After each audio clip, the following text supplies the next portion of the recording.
ఇంకా 3 ఏళ్ళు కూడా కాలేదు power star Pawan Kalyan Janasena party పెట్టి.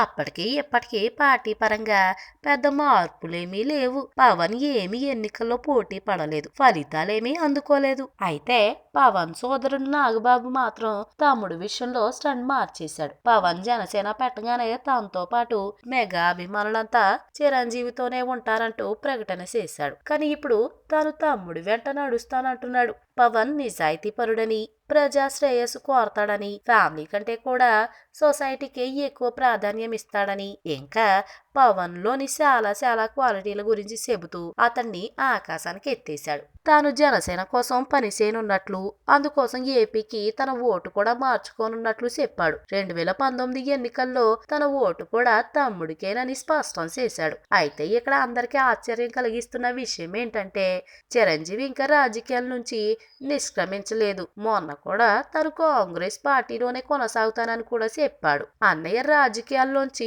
నిష్క్రమిస్తున్నట్లు చెప్పాక నాగబాబు తమ్ముడికి మద్దతు ఇస్తే ఆ లెక్క వేరుగా ఉండేది. కానీ చిరంజీవి ఇంకా రాజకీయాల్లో, అది కాంగ్రెస్ పార్టీలో కొనసాగుతుండగానే నాగబాబు తమ్ముడి పార్టీకి మద్దతు ఇవ్వడంతో మెగా అభిమానుల్లో గందరగోళం నెలకొంది. తాము ఎవరి వైపు నిలబడాలో తెలియని అయోమయ పరిస్థితి తలెత్తింది. ఒక రకంగా నాగబాబు తాజా వ్యాఖ్యలతో త్వరలోనే చిరంజీవి రాజకీయాల నుంచి నిష్క్రమించేస్తాడేమో, 2019 ఎన్నికల్లో ఆయన పాత్ర ఏమీ ఉండదేమో అన్న బలమైన అభిప్రాయం జనాల్లోకి వెళ్లిపోయింది. మరి మునుముందు పరిణామాలు ఎలా ఉంటాయో చూడాలి. మీకు నచ్చినట్లయితే సబ్స్క్రైబ్ చేయండి. ఫిలిమి స్టార్స్ బోలెడంత న్యూస్ బోల్డ్గా.